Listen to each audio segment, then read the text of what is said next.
Hello everyone and welcome to part 4, the International School. I already introduced you to what an international school is in part 2 of this video series.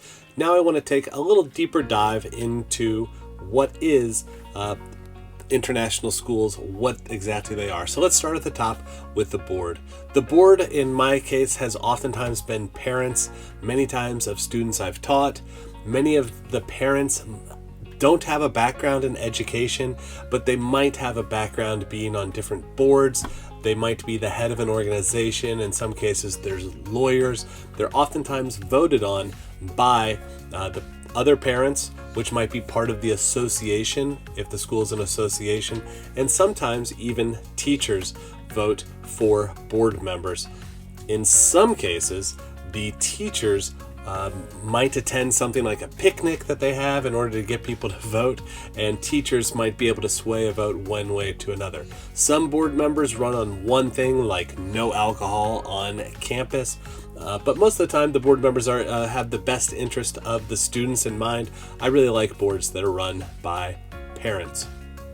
The director of the school is, in some cases, somebody who's super approachable, always, they're oftentimes charismatic leaders.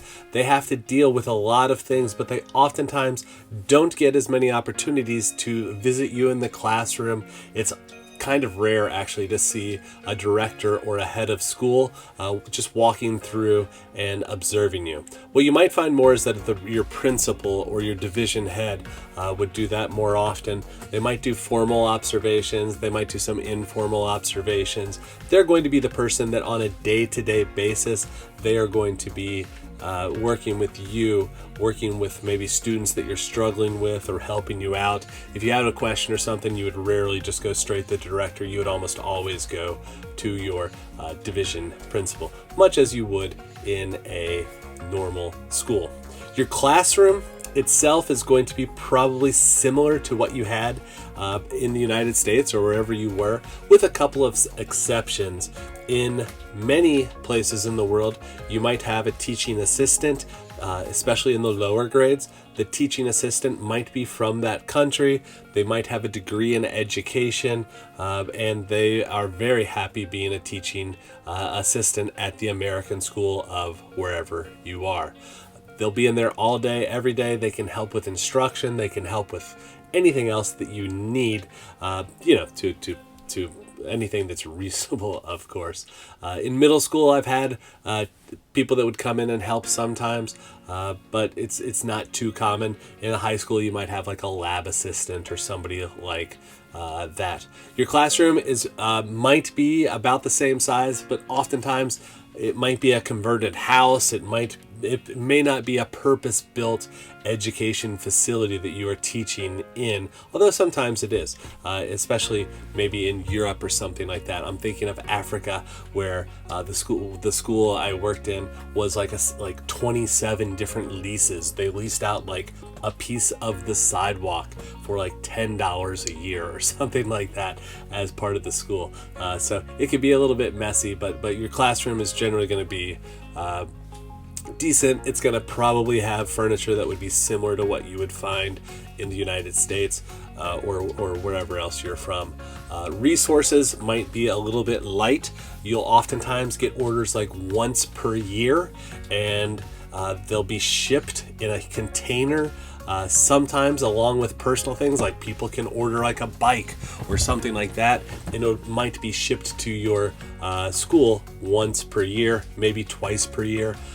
Oftentimes, you're not going to have that on the first day of school, even though it's been promised that it's going to get there. There might be something that holds it up in customs or some type of shipping delay or whatever the case may be.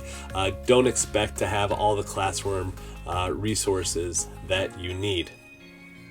Exceptional learners are oftentimes, you might have some students with some special learning needs, but most schools have difficulty accommodating children with severe learning needs. So you will have support teachers often. You will have some type of support. Oftentimes, the counselors will be a part of that. You might have some type of system in place where you provide feedback about certain students or in identifying students. And you're also going to have a lot of students that don't know English as a first language. Oftentimes up until middle school, they'll let a student in that may not have any English at all. And so that student might be in an intensive English as an additional language program.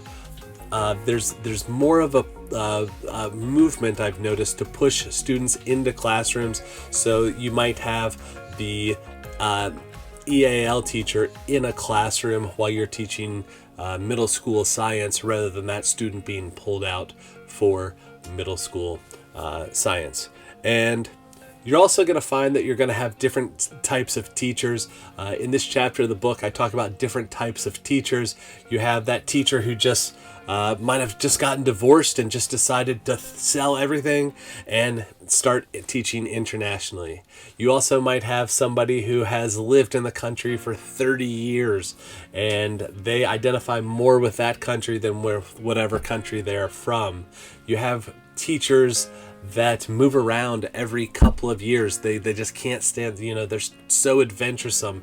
Every break, you just can't wait to get back and hear where they have been.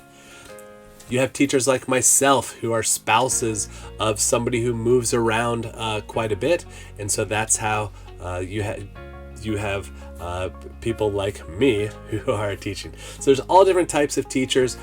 You'll probably find a small group of teachers that you get along well with and that you socialize with on the weekends and that you spend time with.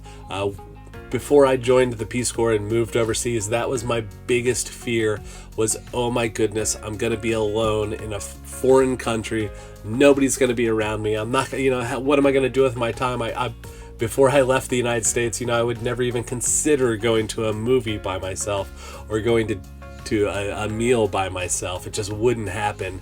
But through the process of living overseas, you realize that there's other people, there's always something to do, there's always people to meet with, so that really shouldn't be too much of a factor in you deciding if you're going to move overseas. You are moving into a built-in community. That's pretty much what it's going to be like. So homework for this one, part 4. I would like for you to try to find some international teachers and see if you can find their blogs or their websites and see the different things that teachers are doing in terms of travel, in terms of what they're doing in their classroom, that kind of thing. And in the next section, I'm going to talk more specifically about teaching in an international school, some of the things that you might encounter. Take care.